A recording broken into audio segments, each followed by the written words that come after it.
was open to question, and it was questioned by everybody else on the stage and very surgically and strategically by the questioners, David Gregory and the others. We'll show the tapes in a second, but your first thought on that, Gene? My first thought was they landed some blows on Romney today. The question is whether it's too late. Now, things happen late in New Hampshire, and it seems like there's an eternity between today, Sunday, and Tuesday. But is that really, realistically, enough time for the needle to move? Well, here it is, the 1-2 punch from Santorum and then Gingrich going at the very motive of Mitt Romney for being in public life, attacking his guise or his presentation as a citizen businessman who occasionally goes into politics. Here is the first shot from Santorum. I went to Massachusetts to make a difference. I didn't go there to begin a political career running time and time again. I made a difference. I put in place the things I wanted to do. I listed out the accomplishments we wanted to pursue in our administration. There were 100 things we wanted to do. Those things I pursued aggressively. Some we won, some we didn't. Run again? That would be about me. I was trying to help get the state in as best shape as I possibly could. Left the world of politics, went back into business. Now I have the opportunity, I believe, to use the experience I have. You've got a surprised look at your face. Wait, wait, it's still my time. Are you going to tell people you're not going to run for re-election for president if you win? Rick, it's still my time. I'm just asking. Okay. Well, go ahead, Governor Romney. Governor Romney, take 30 seconds there. Yeah. What I'm going to tell you is, this for me, politics is not a career. For me, my career was being in business and starting a business and making it successful. My life's passion has been my family, my faith, and my country. As you made the point, finally, somebody asked the question, why didn't you run for re-election if you're such a great governor of Massachusetts? And he didn't have much of an answer. No, he didn't have an answer, and as other people point out in the course of the debate, Mitt Romney, Newt even calling it pious baloney. This is a guy. Here he comes. Okay. Here's Newt Gingrich, also hit Romney. Jr., you pick up on this, saying he's not a career politician, saying it's basically baloney to say that. He's been running ever since '94, first for Ted Kennedy's Senate seat, then for governor, then for president. Never stopped running. Here's the point made by Newt Gingrich. I realize the red light doesn't mean anything to you because you're the front runner.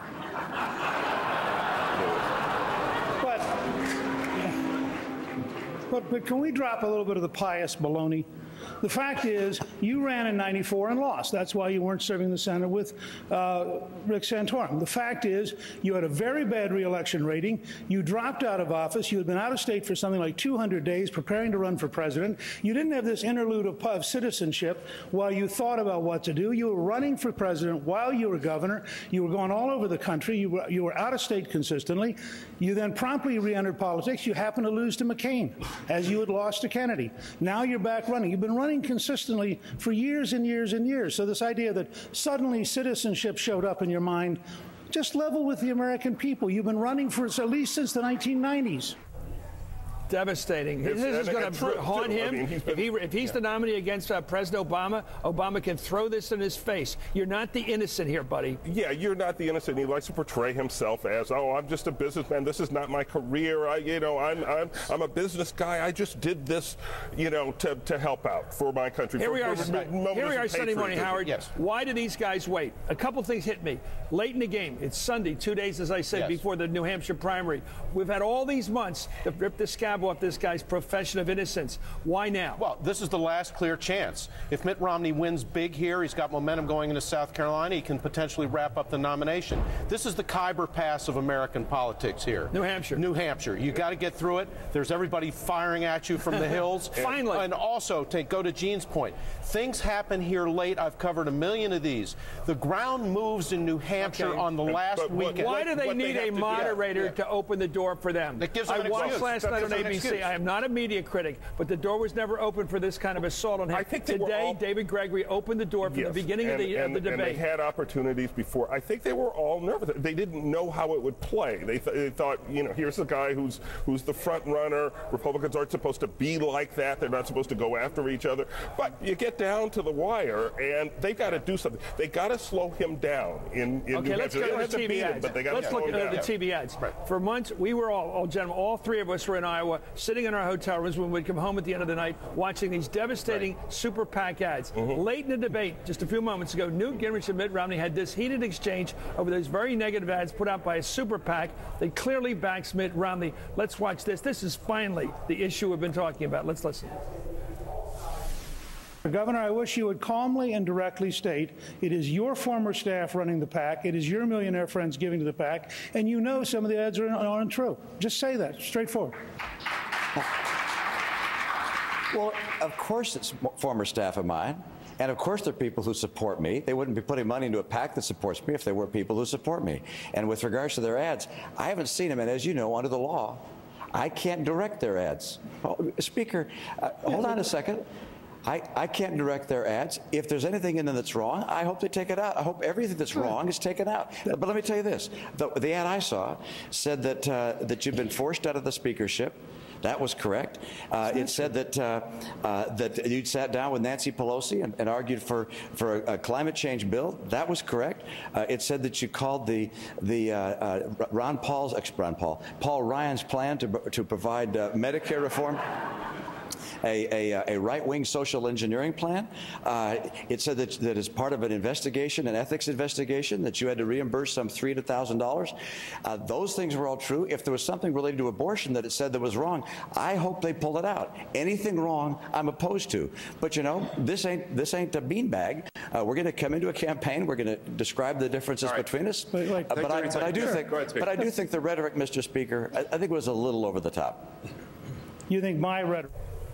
Well, here's the question. Here he is admitting he knows the content no matter what he says, because he said there were problems in there. Yes. Well, first he said he hadn't seen them. Then he said, I happened to see it once. I happened to see it. Then he recited the specifics of the entire ad, almost word for word, and ends up by saying, like the wrestler who puts the razor blade back in the trunks, hey, this ain't beanbag, so get used to it. And also so his foreign object in this case is a super PAC he claims he doesn't know anything about. And as Howard points, he recited point for point the ad's points. And not only that, but he said, well, of course it's my former staff. What's that mean? What does that mean, of course? Of course it's my former staff. He's trying to take the air out of the accusation. Yeah, but what it means is that, of course, this is a fiction. Of course this is my ad. And it's just that we maintain the fiction that it's independent. It's my former staff. It's legal, but it's fictional. That conversation, which was the high point of this whole campaign so far as I'm concerned in terms of honesty, ended by him basically saying, beanbag, you got to take this stuff.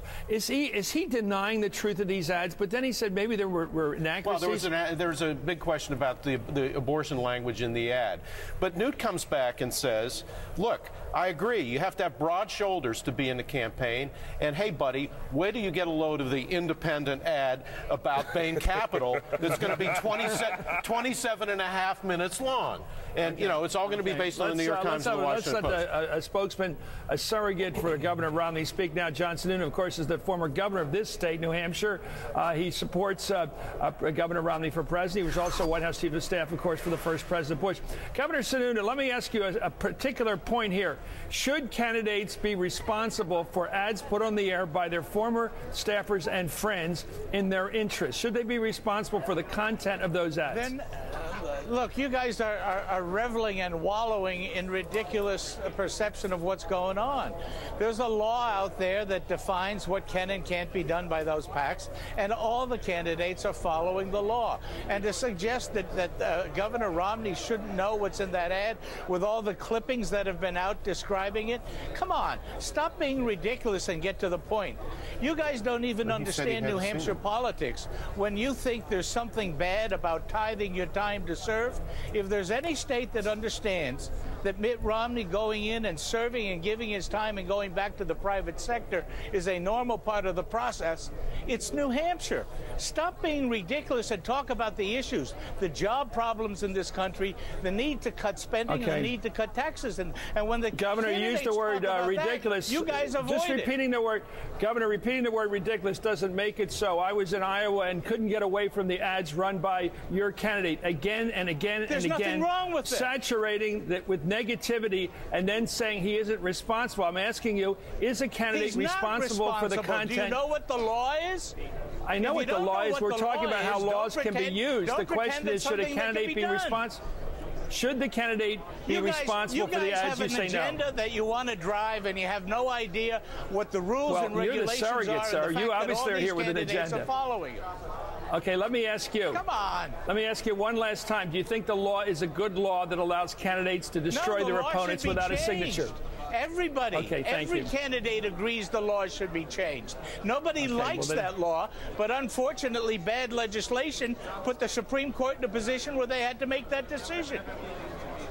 Okay, Gene, I've been watching this campaign. I've yet to hear a call by Governor Romney for reform in campaign advertising. I haven't heard that either, but I'm curious as to why Governor Romney said he had. Governor Sununu, why did Governor Romney say he hadn't seen the ads, if in fact obviously he had? What he has seen is clips describing what's in the ads. You don't think he reads news clips? Come on, don't be silly. Don't be silly. So you're attesting to the fact that he doesn't see the ads before or after they're airing. Can I ask a question? I have no idea whether he sees the ads, but I know he reads the news clips. Okay, I don't know why you're skirting the issue by saying he didn't watch the ads because he heard about them in the newspaper. I don't why know are you whether dodging he watched the issue the ads, but of I'm telling you responsibility? that everything that he talked about has been described in the news clips. And if you guys aren't smart enough to understand that, you got a real problem. Okay, let me ask you, Governor, let's lower the temperature here for a second. We'll notch it back on my end as well. Let me ask you this. He ran against Ted Kennedy, and I agree that we all agree that was an uphill battle. It wasn't a suicide campaign, but it was a very difficult campaign. And he took credit for the fact that Governor Romney forced Ted Kennedy to actually mortgage his home to pay for campaign ads near the end to protect his incumbency. Fair enough. He lost that. He began running for president. He ran for governor, of course. He served just one term. His poll numbers were very low. There is very good reasons to indicate he didn't run for re-election because he wasn't going to get re-elected. What's wrong with admitting he's a career politician, having spent since 1994 in electoral pursuits? What's wrong with saying it? Why keep pretending that he's not a politician? You got to decide whether you want to attack him for being a career politician or attack him for all the successes he had as a career private sector guy. How can you be a career both? You guys don't know which way to go and which way to go after him. He's a career private sector guy that understood how to create jobs, took it to Massachusetts for a period of time, and went back to the private sector. Now he's running for president. He'd like to take that talent into the Oval Office and start creating jobs for America and fix the mess that your guy Obama's caused. Right, fair enough. Your guy too. He's your president as well. Let me ask you, Governor, about the why. Let me just attest to why this is an important part of this debate. There's a lot wrong with this country right now, not just in terms of the economy, but with our whole civic sort of morality right now. We have too much division in the country. We have a country that doesn't trust its own government. These are clear facts. So what the game is right now in politics, and all the candidates are playing, let's admit that, is to say they're not responsible. Everybody from Rick Perry, everybody's not from Washington, everybody's not a politician, everybody's just a citizen, everybody's an innocent out there. So it is not a ridiculous argument to have right now, which we're having, over the clear nature of what a person's profession is. Mitt Romney has attempted to live his life in politics and has failed on a number of occasions. That's all that's being said by his opponents. You say that's not fair. No, what I say is that you got to put a context on it. He took a chunk of his life and went to the Olympics. He took a chunk of his life and served in the private sector. He took a chunk of his life and served as governor of Massachusetts, and now he's willing to take a chunk of his life and be president. There's a hole there, not just one sliver. It's not just a sliver of being a career politician or a sliver of being a career private sector guy. It's a combination of all those things, and it's the combination that he brings to the table that this country needs in the White House. I hear the retort. Gene, you want to respond to that? It's not a retort. It's an accurate answer. Okay, Governor, I just wanted to ask you about it. Change the subject a bit. Governor Romney has criticized John Huntsman for serving as ambassador to China under President Obama. Huntsman today essentially said, attitudes like that are why the country is divided. Does Governor Romney stick to that? Or do you subscribe to that view, having served in the White House yourself, that it's not wise to serve the president when he says? When he asked you to serve? I was a Republican that agreed with the policies of my president. If Governor Huntsman wants to stick by agreeing with the Obama policies, then he should carry the burden of having been part of the Obama policies. What's more damning to Governor Huntsman are those fawning letters that he wrote, drooling all over the place about Obama's policies and Obama as a leader. That's what I think is the biggest burden that Governor Huntsman carries from his service in China. Well, let me ask you, Henry Cabot Lodge was successful in the New Hampshire primary winning back in 1964, having just served, in fact, was still serving as ambassador to Vietnam under President Johnson, a Democrat. Were the voters of New Hampshire wrong to